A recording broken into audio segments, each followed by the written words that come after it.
The words drifted across the dinner table like poisoned honey, soft enough that they thought I wouldn't understand.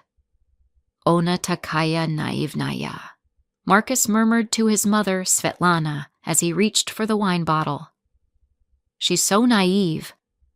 Before we jump back in, tell us where you're tuning in from, and if this story touches you, make sure you're subscribed, because tomorrow I've saved something extra special for you. Svetlana's laugh was quiet, practiced, the kind that doesn't reach the eyes. Da, synok, idealnaya. Yes, son. Perfect. I kept my expression pleasant, my fork steady as I cut another piece of the beef Wellington I'd spent 3 hours preparing. The crystal chandelier above us, the one Marcus had insisted we buy for entertaining important clients, cast dancing shadows across their faces. Neither of them glanced my way, secure in their private language, their secret world. If only they knew. My grandmother, Ekaterina Volkov, had fled Moscow in 1952 with nothing but her wits and her language. She'd raised me on Russian fairy tales, taught me to read Pushkin in the original text, made me fluent in both the language and the particular brand of cunning that helps you survive. Kogda ona uznayet? Svetlana asked, sipping her wine with elegant fingers. When will she find out? Marcus's smile was cold. Posle svadbi, togda uja budet pozno. After the wedding, then it will be too late. Before we begin, I want to take a moment to thank each of you for being part of this incredible journey. If you're enjoying these stories of empowerment, consider subscribing. It's completely free and helps us build this amazing community. Now let's dive in. I'd met Marcus 18 months ago at a tech conference in Boston. He'd been charming, attentive, everything I thought I wanted after years of focusing solely on my career. As the founder and CEO of Volkov Digital Solutions, a cybersecurity firm I'd built from scratch, I'd spent my 20s and early 30s climbing, building, succeeding. Romance had always been secondary. Marcus worked in finance. Or so he'd told me. VP of Acquisitions at Sterling Capital Group. He wore expensive suits, drove a Tesla, knew all the right restaurants. When he proposed after 10 months, presenting a ring that must have cost $30,000, I'd said yes despite the small voice in the back of my head that sounded suspiciously like my grandmother warning me about men who smiled too much. That was 4 months ago. The wedding was scheduled for 6 weeks from tonight. Tayuje nashel pokupatelya? Svetlana's question was casual, but I caught the edge of interest in her tone. Have you found a buyer yet? My hand tightened imperceptibly on my fork. Neskolko zainteresovanik, Marcus replied. Several interested parties. Kitayskaya kompania predložila 80 milionov. No ya dumaju, mi możem poluchit bolshe. A Chinese company offered 80 million. But I think we can get more. The room tilted slightly, not from shock. I'd suspected something like this for weeks now, but from the casual certainty in his voice. The way he said we, as if my company, my life's work, was already his to sell. Skolko ona stoit sechas? How much is it worth now? Okolo 150 milionov. About 150 million. No ona ne znayet relnuju stoimost. Dumayet, mojet bit, sorok. But she doesn't know the real value. She thinks maybe 40. That was a lie. I knew exactly what my company was worth. The recent contracts with 3 Fortune 500 companies, the proprietary AI-driven threat detection system we'd developed, the patents pending in 4 countries, I'd built Volkov Digital to be worth precisely $147 million in current market valuation. The fact that Marcus had somehow gotten a Chinese firm to offer $80 million meant he'd been shopping my company around for months. A ja prevedu kompaniu na jeje imя после свадьбы? Svetlana asked. And you'll transfer the company to her name after the wedding? Marcus laughed softly. Net, mama. Ona podpiše doverennost перед свадьбой. Для управления активами, скажу я.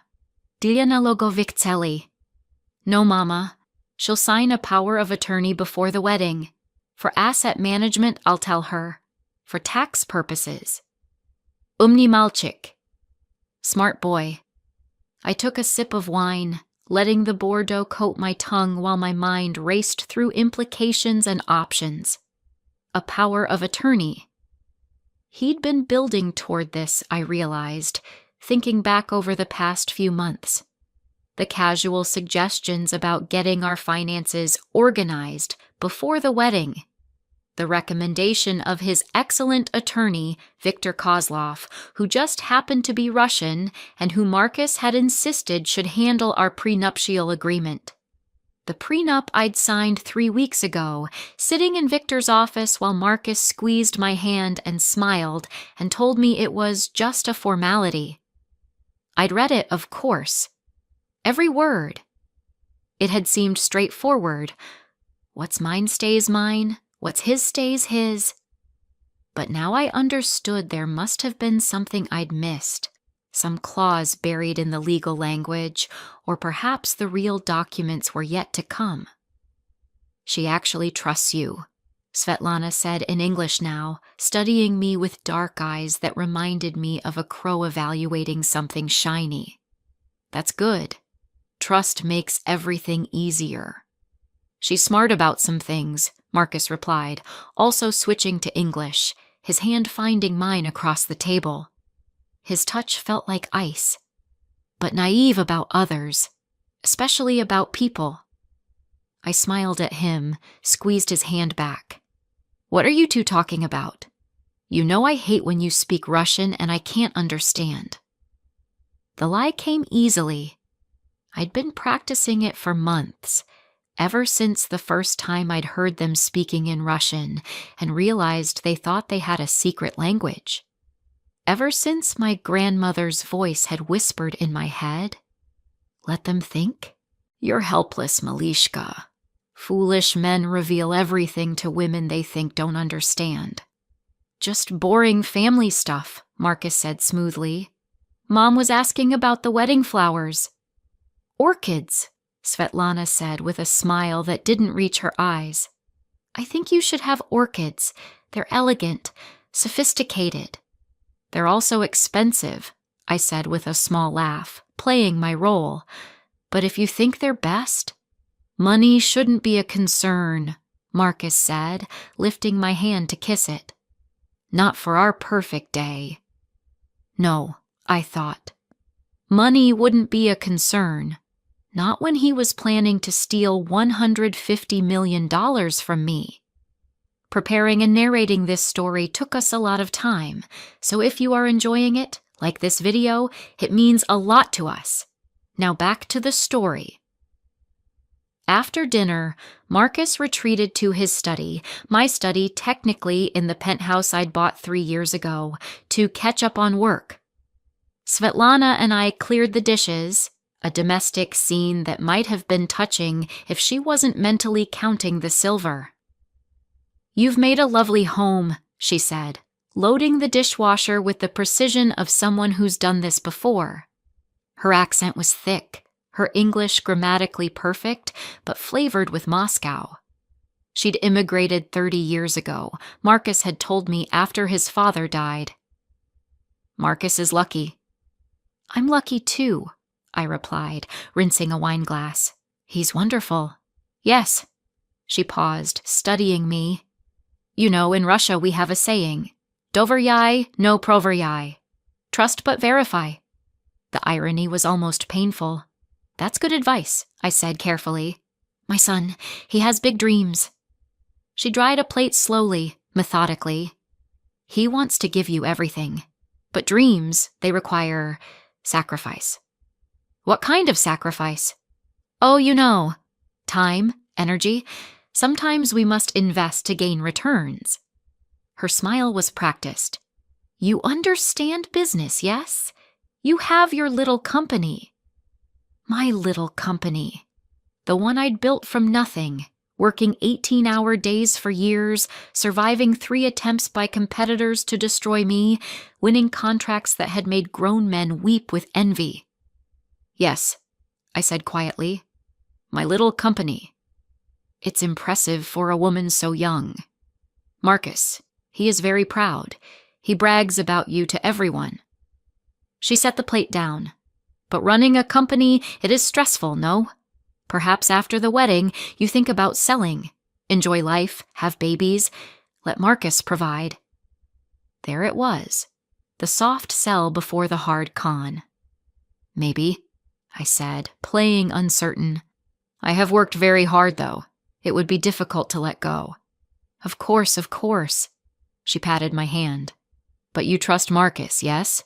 If he had advice, you would listen? I trust him completely, I lied. She smiled, satisfied. Good. Trust is everything in marriage. After she left, Marcus drove her home, kissing me goodbye with promises to return soon. I finally dropped the mask. My hands shook slightly as I poured myself a vodka, straight, the way my grandmother had taught me. The good stuff, Russian standard, kept in the freezer. Na zdorovye, babushka, I whispered, toasting her memory. To your health, grandmother. Then I went to my real office.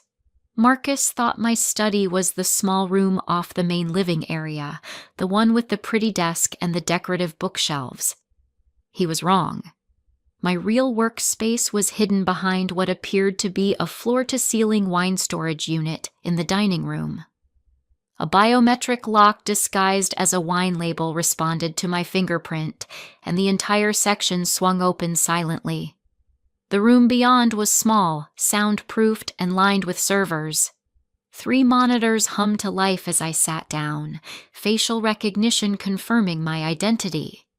This was where I really worked, where all my company's most sensitive data lived, where no one, not Marcus, not his mother, not his mysterious Chinese buyers, could access anything without me. I pulled up the file I'd been building for 3 months, ever since the first warning sign. It had been small. Marcus asking too many questions about our security protocols, wanting to know how our authentication systems worked. Then there'd been the lunch with a friend from business school who'd turned out to be a broker specializing in tech acquisitions. Little things that individually meant nothing but together formed a pattern. My grandmother had taught me to recognize patterns. The file was comprehensive. Financial records showing Marcus's debts. He wasn't a VP at Sterling Capital Group. He was a junior associate drowning in gambling losses and bad investments. Background checks on Svetlana, revealing 3 previous marriages, each ending when her husbands had mysteriously transferred significant assets to shell companies right before divorce proceedings. Private investigator reports documenting Marcus's meetings with acquisition brokers, lawyers, and a particularly interesting series of lunches with a man named Wei Chen, who represented a Chinese conglomerate with a history of stealing intellectual property. And then there was Viktor Kozlov, the lawyer. I'd had my own legal team review every document he'd prepared. They'd found nothing wrong with the prenup, which meant the real trap was still coming. The power of attorney Marcus had mentioned probably. He'd present it as routine, necessary, something I'd sign without reading because I trusted him. My phone buzzed. A message from Marcus. Stuck in traffic. Love you. I checked the GPS tracker I'd quietly installed in his car 3 weeks ago. He wasn't stuck in traffic. He was parked outside a restaurant in the financial district, the kind of place where deals got made over $1,000 bottles of wine. A few keystrokes later, I'd accessed the restaurant's security cameras. It was almost too easy. They used our company's cybersecurity service, which meant I had legitimate access to their systems. I told myself it was quality control. There was Marcus, sitting in a corner booth with Wei Chen and another man I didn't recognize. Their body language spoke volumes. Marcus leaning forward eagerly, Chen sitting back with the confidence of someone holding all the cards, the unknown man taking notes. I pulled up my audio surveillance. Another small device, planted in Marcus's car last month disguised as a phone charger he'd thought was a gift from me. The quality wasn't perfect, but I'd gotten good at filtering traffic noise. Closing date would be 2 weeks after the wedding, Marcus was saying, once I have full control of the assets. And you're certain she won't contest the transfer? Chen's English was impeccable, touched with British boarding school. She won't even know until it's done. The power of attorney covers everything: company operations, financial decisions, asset transfers. My attorney designed it perfectly. Your attorney is expensive. This from the unknown man, American accent, probably the Chinese company's U.S. counsel. Worth every penny. Victor's gotten 3 different women to sign over their assets in the past 5 years. He knows exactly how to structure these things. 3 different women? I pulled up Svetlana's file again, cross-referencing. Yes. 3 stepfathers, all wealthy, all somehow convinced to sign power of attorney agreements before mysteriously losing their assets. One had died. Heart attack, supposedly natural. One had disappeared to retire in Costa Rica. The third was in a nursing home, diagnosed with early-onset dementia that had appeared conveniently soon after Svetlana's divorce was finalized. This wasn't just a con. It was a family business. The IP alone is worth the purchase price, Chen was saying. Your fiancé's AI system is years ahead of anything on the market. We've already begun reverse engineering from the demo she gave us last year. The demo. The one at the tech conference where we'd met. When Marcus had accidentally bumped into me, spilling my coffee, charming me with his apologies and his smile. Nothing accidental at all. Once we have full access to the source code, Chen continued, we can replicate it, improve it, market it in Asia without any of the pesky American patent protections. The timing is perfect. She's been so focused on the wedding that her board hasn't noticed how much you've been digging into the technical specifications. My blood went cold. The board. I'd been so busy watching Marcus that I hadn't been watching my own company closely enough. I pulled up our internal access logs, searching for Marcus's credentials, the guest account I'd created for him months ago, thinking it was sweet that he wanted to understand my work. He'd been accessing secure files. Lots of them. Technical documentation, source code repositories, client contracts. Everything he'd need to sell not just the company, but steal my intellectual property. What about after? The American lawyer asked. She'll figure it out eventually. Marcus shrugged. I could see it on the security footage. By then it won't matter. The assets will be transferred, the company will be sold, and I'll be divorced with half of whatever's left. Victor's prenup has a clause about marital assets acquired during the engagement period. Very easy to argue that I contributed significantly to the company's value increase. Even if she fights, she loses. And if she gets difficult? Chen asked. She won't. But if she does? Marcus smiled, the same smile he'd used when he proposed. My mother knows people. There are ways to handle difficult situations. The threat hung in the air. I thought of the stepfather with the convenient heart attack, the one who disappeared to Costa Rica. I turned off the audio feed and sat back, my mind racing through scenarios and solutions. They thought they had me. They thought I was naive, helpless, a brilliant technologist who was stupid about people. They thought my grandmother had never taught me about survival, about reading between the lines, about protecting what's yours.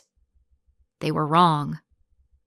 I pulled up a secure chat window and typed a message to my actual lawyer, not Victor, but Rebecca Martinez, a shark from the best firm in Boston who'd been quietly reviewing every document Marcus had presented.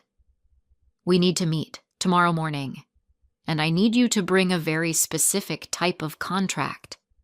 Her response came back within seconds. "I'll bring everything. This is going to be good." Then I messaged my CTO, David Chen, no relation to Wei I'd checked. David had been with me from the start, a brilliant engineer who understood both the technical and business sides of our work. "Emergency code review. I need you to check all access logs for the past 6 months. Guest account credentials, pull everything." "On it." "Should I be worried?" "Yes, but we're going to handle it." Finally, I opened a video call with my head of security, former NSA analyst Sarah Brooks. Her face appeared on screen, professional even at nearly midnight. "What's wrong?" she asked immediately. "I need a complete security audit. All systems, all access points, all data transfers in the past year.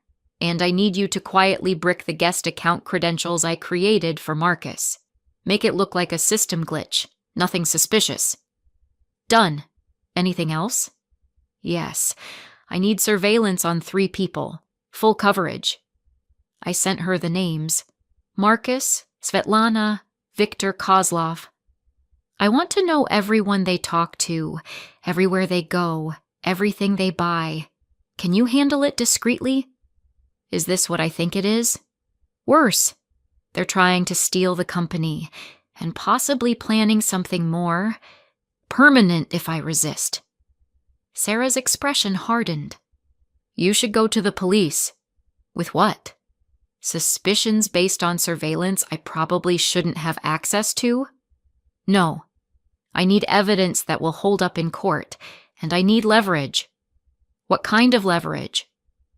I smiled, thinking of my grandmother's favorite saying, "Oko za oko, zub za zub." An eye for an eye, a tooth for a tooth. The kind that makes them wish they'd never heard my name. After the calls, I sat in my hidden office, drinking vodka and thinking. The plan forming in my mind was complex, risky, and absolutely necessary. They wanted to play games? Fine. But they were playing against someone who'd learned chess from a woman who'd survived Stalin's Russia. I pulled up the documents Victor had prepared. The prenup, the tax planning documents Marcus had been hinting about, the LLC formation papers for what he called our future investments together. Rebecca would tear them apart, find every trap, every loophole. But that wasn't enough. I didn't just want to defend myself. I wanted them to pay. My grandmother had another saying, "Nikto nachal, a kto zakonchil." It's not who starts, but who finishes. I opened a new file, labeled it Operation Babushka, and began typing. Every detail, every piece of evidence, every step of the counterattack I was planning. The wedding was 6 weeks away. That gave me just enough time. They thought I was naive. They thought they could steal my life's work, threaten me, treat me like a mark. They were about to learn what happens when you underestimate a woman whose grandmother fled Moscow with nothing and built a life through sheer cunning and will. I was a Katerina Volkov's granddaughter. I'd been raised on stories of survival, taught to think 3 moves ahead, trained to never show my hand until I was ready to win. And I was very ready to win. The vodka burned as I finished it, harsh and cleansing. Tomorrow, I would smile at Marcus, play the loving fiancé, the naive woman who understood nothing. I would let them think they were succeeding. But in the darkness of my hidden office, surrounded by servers humming with data and power, I allowed myself one small smile. "Oni ne znают s kem svязалась," I whispered to my grandmother's memory. They don't know who they're messing with. My phone buzzed again. "Marcus. Almost home. Miss you." I typed back. "Miss you too. Can't wait to marry you." Every word a lie. Every word necessary. The game had begun, and unlike them, I knew all the rules. Marcus came home 40 minutes later, smelling of expensive cologne and cheaper lies. He kissed me deeply, hands in my hair, everything about his touch a performance. "Sorry I was so late," he said, loosening his tie. "Traffic was insane." "It's fine," I replied, helping him with his jacket. "How's your mom?" "Good. She really likes you, you know. Thinks you're perfect for me." "That's sweet." I hung his jacket carefully, noting the receipt that fell from the pocket. Morimoto, the Japanese restaurant where he'd met with Chen. I left it there, let him think I hadn't noticed. "I like her too." "Listen," he said, pulling me down onto the couch beside him. "I've been thinking. We should meet with Victor next week. Just some routine paperwork before the wedding, tax stuff, asset management. Boring, but necessary." There it was. The power of attorney. "Do we have to?" I asked, making my voice uncertain. "I hate legal stuff. Can't we just enjoy the wedding planning?" "I know, baby, but it's important. It'll protect both of us." He kissed my forehead. "You trust me, right?" "Of course," I said, letting my head rest on his shoulder. "I trust you completely." His arms tightened around me. That's my girl. Inside, I was counting the days until the wedding, counting the ways this would end, counting everything he stood to lose. 6 weeks. That's all the time Marcus had left before his world collapsed, and he had no idea.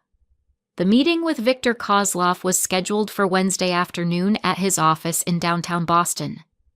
I arrived 10 minutes early, dressed in a soft pink blazer and pearls, the picture of a trusting fiancé. Marcus squeezed my hand as we entered the sleek reception area. "This won't take long," he promised. "Just some signatures." Victor emerged from his office like a well-fed cat, all smooth movements and calculated charm. Mid-50s, expensive suit, the kind of smile that made you want to count your fingers after shaking his hand. "Miss Volkov, Mr. Brennan, please come in." His accent was thicker than Svetlana's, deliberately so. I'd learned he'd actually been born in Brooklyn, but the Russian affectation helped sell the Old World Authority Act. His office was all dark wood and leather, designed to intimidate. He gestured to chairs facing his massive desk, already laid out with documents. "Now then," Victor began, sliding a folder toward me. "These are simple estate planning documents. Power of attorney, healthcare directives, asset management authorizations, standard for couples about to marry, especially when one partner owns a significant business." I picked up the papers, pretending to scan them casually. In reality, I'd already seen identical copies. Rebecca had obtained them through a colleague at Victor's firm who owed her a favor. Every clause was a trap. The power of attorney gave Marcus complete control over my company, my bank accounts, my intellectual property.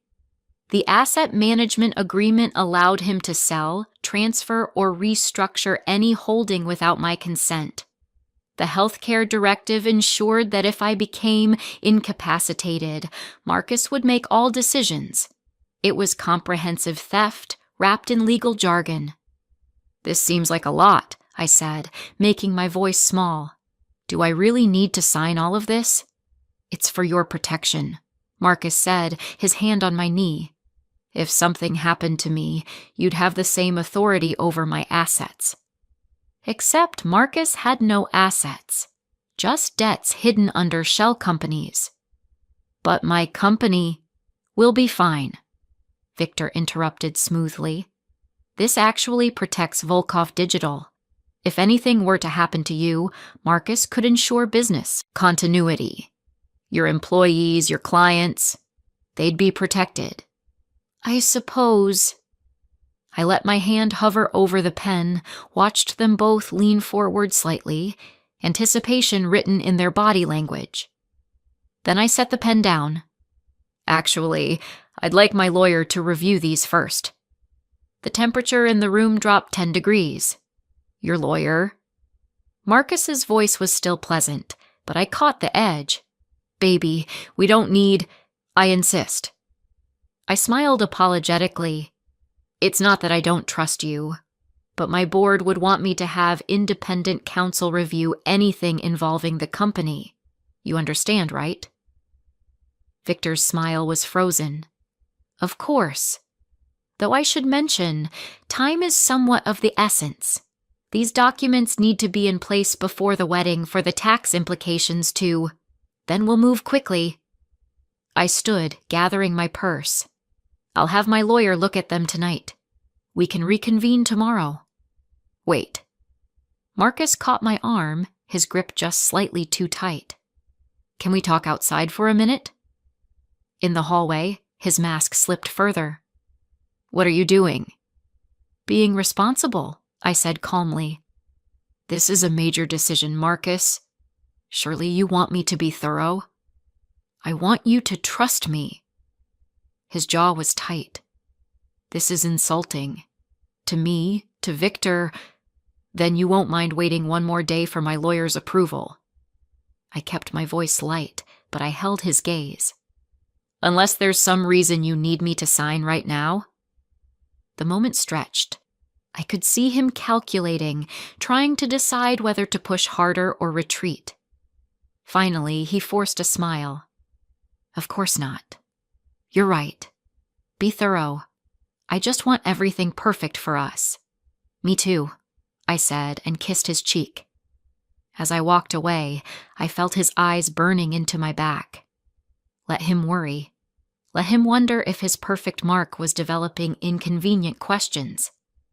That evening, Rebecca came to my real office with her own team, 3 lawyers, all specialists in fraud, corporate theft, and criminal prosecution. I poured vodka for everyone as they reviewed Victor's documents. This is insane, Rebecca said after 20 minutes. He's not even trying to hide it. Clause 17 literally gives Marcus the right to dissolve your company and distribute assets as he sees fit. Can we use it? I asked. In a criminal case? Absolutely. This combined with your surveillance evidence shows clear intent to defraud, but... She paused. The problem is timing. If we go to the police now, they'll arrest Marcus, but Wei Chen and the Chinese buyers will disappear. You'll stop the immediate threat, but not dismantle the whole operation. I want them all, I said quietly. Marcus, Svetlana, Victor, Chen, everyone involved in this.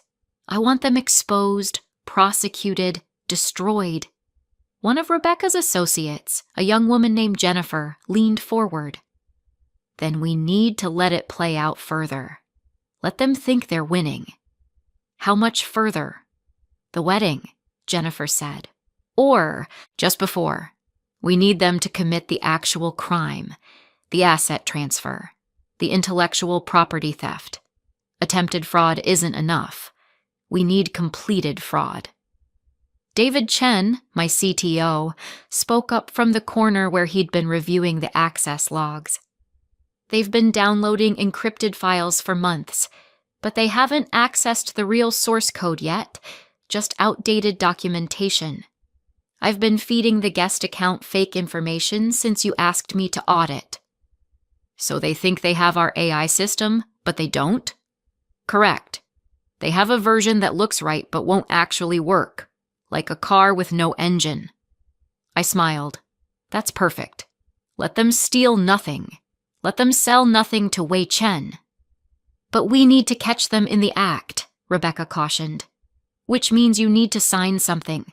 Not Victor's documents. We'll draft our own versions that look identical, but actually protect you. When Marcus tries to use them to transfer assets, that's when we spring the trap. Won't he notice they're different? Not if they're done right. Victor's documents have standard boilerplate plus the hidden poison pills. We'll create documents with the same boilerplate but legitimate protections. Victor will assume you signed his versions. By the time anyone checks carefully, it'll be too late. Sarah Brooks, my head of security, had been listening silently. Now she pulled out her tablet. I've got something else. Svetlana's been in contact with someone from her past. Mikhail Volkov. My hands froze on my vodka glass. Volkov? Like my name? Your grandmother's family. This Mikhail is a distant cousin. Very distant. He's been in prison for the past 15 years. Embezzlement, fraud, assault. Gets out next month. She showed me a photo of a hard-faced man with cold eyes. Svetlana's been sending him money. A lot of money. Why? Insurance, maybe. Or something worse. Sarah's expression was grim. Remember that stepfather who had the heart attack? I dug deeper. He died 2 months after Mikhail was arrested. The Costa Rica stepfather? Disappeared 1 month before Mikhail went to prison. I think Mikhail was their enforcer, their way of handling problems. The threat in Marcus's voice came back to me. My mother knows people. There are ways to handle difficult situations. They're planning to kill me, I said flatly. After the wedding, Sarah confirmed. After you've signed over everything. They'll stage an accident, and Marcus walks away a grieving widower with a fortune. The room fell silent. Rebecca broke it. We go to the police, now. This is beyond fraud. No. My grandmother's voice echoed in my head, steel wrapped in silk. We finish this, but we do it my way. Over the next 3 weeks, I played the perfect target. I met with Victor again, this time signing Rebecca's fake documents with a smile and an apology for the delay. I let Marcus increase his access to my systems, watching as he downloaded more useless code. Planned the wedding, chose flowers, tasted cakes, smiled for photos. And I built my trap. David created a fake asset transfer system that looked exactly like our real one. When Marcus tried to sell the company, he'd actually be transferring ownership to a shell corporation I controlled. The Chinese buyers would wire $80 million to an account that fed directly to the FBI's Financial Crimes Unit. Sarah installed surveillance everywhere. Marcus's car, his office, even the hotel suite where the wedding would take place. Every word, every movement, documented. Rebecca prepared criminal complaints with the FBI, the SEC, and Boston police. Everything was ready, just waiting for the trigger. But I wanted more than their arrest. I wanted them exposed in front of everyone who'd believed their lies. 2 days before the wedding, Svetlana invited me to lunch. Just us girls, she said.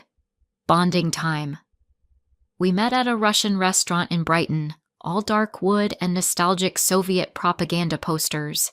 She ordered in Russian, naturally, testing to see if I'd react. I smiled blankly and pointed at the menu. You must be excited, Svetlana said, sipping her borscht. 2 more days until you are married, woman. Very excited, I agreed. And the business documents? All signed? Yes. Victor helped us with everything. Her smile widened. Good. You know, I am proud of Marcus. He has worked so hard to build his future. Our future, I corrected gently. Da. Of course. She waved a hand. But you know, marriage is partnership. Sometimes, the woman must trust the man to handle certain complications. What kind of complications? She leaned forward, her voice dropping. Life is uncertain, Dorogaya. Accidents happen, businesses fail, people get sick. Her eyes were flat, reptilian. It is important to have insurance, to make sure family is protected, no matter what happens. The threat was clear. I was a problem to be solved, an obstacle to be removed. I understand, I said quietly. Good girl. She patted my hand. You will make my son very happy, for as long as you can. I went home and told Sarah to add Svetlana's lunch to the evidence file. Then I called Rebecca. Move the timeline up. I want everything to happen at the rehearsal dinner. Are you sure? That's tonight. I'm sure. Everyone will be there. Marcus, Svetlana, Victor, even Wei Chen is coming as Marcus's business associate. Let's give them a performance they'll never forget. The rehearsal dinner was held at the Four Seasons, a glittering affair with 200 guests. Marcus had insisted on inviting his business contacts, people who'd be useful after he had our money. The irony was delicious. I wore red, not traditional for a bride, but my grandmother had always said red was the color of truth and blood. Marcus wore his most expensive suit, bought with credit cards he thought he'd soon pay off with my company. The toasts began after dinner. My parents, sweet and trusting. Marcus's colleagues from his fake VP position. Friends who thought we were a perfect couple. Then Marcus stood, champagne glass in hand. I want to thank everyone for being here, he began, his voice warm and confident. Tomorrow, I marry the woman of my dreams. Elena is brilliant, beautiful, everything I could ever want. He smiled at me, and I promised to take care of her, to protect her and everything she's built, for the rest of our lives. Applause rippled through the room. I stood, raising my own glass. Thank you, darling, and I have a surprise for you, too. I pulled out my phone, connected it to the room's audio system. I made a video, a tribute to our love story. The lights dimmed. The screen at the front of the room flickered to life. But instead of romantic photos, security footage appeared. Marcus and Wei Chen in the restaurant, discussing the sale of my company. Audio crystal clear, subtitles for emphasis. Once I have full control of the assets... Gasps rippled through the crowd. Marcus lunged for the controls, but Sarah's security team blocked him. The video continued. Svetlana on her phone, speaking in Russian. Don't worry, she'll be gone within 6 months after the wedding. Mikhail will handle it like he handled the others. More footage. Victor in his office, laughing as he explained to a colleague how easy it was to steal from stupid women in love. Marcus's meeting with the Chinese buyers, agreeing to sell stolen intellectual property. Financial records showing Marcus's debts, Svetlana's previous marriages, Victor's pattern of fraud, and finally, the lunch 2 days ago, Svetlana's veiled threats played back with perfect clarity. The room erupted. Guests shouting, Marcus screaming denials, Svetlana trying to run for the door. But FBI agents were already moving in, Sarah having signaled them the moment the video started. I stood center stage, my voice cutting through the chaos. For those who don't speak Russian, let me translate what my fiancé and his mother have been saying about me for months. I switched to perfect, fluent Russian, my accent pure Moscow. Ona takaya naivnaya. She's so naive. That's what Marcus said the first time I heard them plotting. But my grandmother, Ekaterina Volkov, she taught me something important. Never show your enemy what you truly understand. I looked at Marcus, who'd gone white as a sheet. You thought I was helpless, stupid. Easy to manipulate because I understood technology but not people. I smiled. But my grandmother survived Stalin's Russia. She taught me survival. She taught me to trust no one until they earn it. She taught me that the best revenge is not just winning, but making sure your enemy knows exactly how they lost. FBI agents handcuffed Marcus. He was screaming now, incoherent. Svetlana fought until a female agent forced her down. Victor tried to claim diplomatic immunity until someone mentioned his fake accent and Brooklyn birth certificate. Rebecca stepped forward with folders. Elena Volkov is pressing charges for attempted fraud, conspiracy to commit theft, intellectual property theft, and conspiracy to commit murder. The FBI has been monitoring this operation for 3 weeks. We have everything. But the documents, Victor sputtered. I signed papers drafted by my attorney that gave me full protection while looking identical to yours, I said pleasantly. You might want to check your malpractice insurance. David Chen appeared beside me. The source code you stole? Completely useless. Fake documentation we fed you through the guest account. Your Chinese buyers paid $80 million for garbage code that doesn't work. And that money, Sarah added, currently frozen by the FBI as evidence of international fraud and intellectual property theft. Wei Chen was arrested at Logan Airport 20 minutes ago trying to flee to Hong Kong. I turned to the stunned crowd of guests. I apologize for ruining what should have been a celebration, but I wanted everyone who knows Marcus and his family to see exactly who they really are. To understand that they've built their lives on stealing from trusting women, and that stops tonight. My father pushed through the crowd, his face pale. Elena, why didn't you tell us? Because I needed them to think they were winning, Papa. I needed them to commit their crimes fully, completely, so there was no possibility of escape. I hugged him. I'm sorry you had to find out this way, but I'm okay. I'm safe. And they can never hurt anyone again. Marcus was being dragged toward the door, still struggling. He met my eyes one last time, and I saw the moment he truly understood. Not just that he'd lost, but that he'd never had a chance. That from the first moment he'd whispered, "She's so naive," in Russian. Thinking I couldn't understand, he'd been playing a game where I controlled every piece. You should have done your research, I called after him in Russian. You should have learned about my grandmother. But you were too arrogant, too confident that you were smarter than me.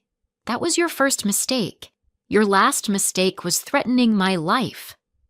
He was still screaming as they took him away. The aftermath was brutal but satisfying. Marcus, Svetlana, and Victor were each charged with multiple felonies. The evidence was overwhelming. My surveillance, the FBI's investigation, testimony from previous victims. Wei Chen's company faced international sanctions. Mikhail Volkov was rearrested for conspiracy to commit murder before he even got out of prison. The trial took 8 months. I testified for 3 days, walking the jury through every moment of their scheme. The defense tried to argue entrapment, but Rebecca dismantled that easily. I hadn't created their criminal enterprise. I'd simply documented it and protected myself. Marcus got 15 years. Svetlana got 20 for her role in previous thefts and the Uai murder conspiracy. Victor was disbarred and sentenced to 12 years. Wei Chen was extradited to China, where intellectual property theft carried much harsher penalties than in the U.S. My company thrived. The publicity actually helped. Everyone wanted to hire the cybersecurity firm whose CEO had outsmarted an elaborate international fraud scheme. We doubled our contracts within 6 months. I never married. Trust, I learned, was something to be earned over years, not months. My grandmother had known that. She'd fled Moscow trusting only herself, built a life in America through caution and cunning, and taught me that survival meant never forgetting where you came from. A year after the trial, I visited her grave. The headstone read, "Ekaterina Volkov, she survived." I placed vodka and red roses on the grass. "Thank you, babushka," I whispered in Russian, for teaching me to listen, for teaching me to wait, for teaching me that the best revenge is not anger, but justice.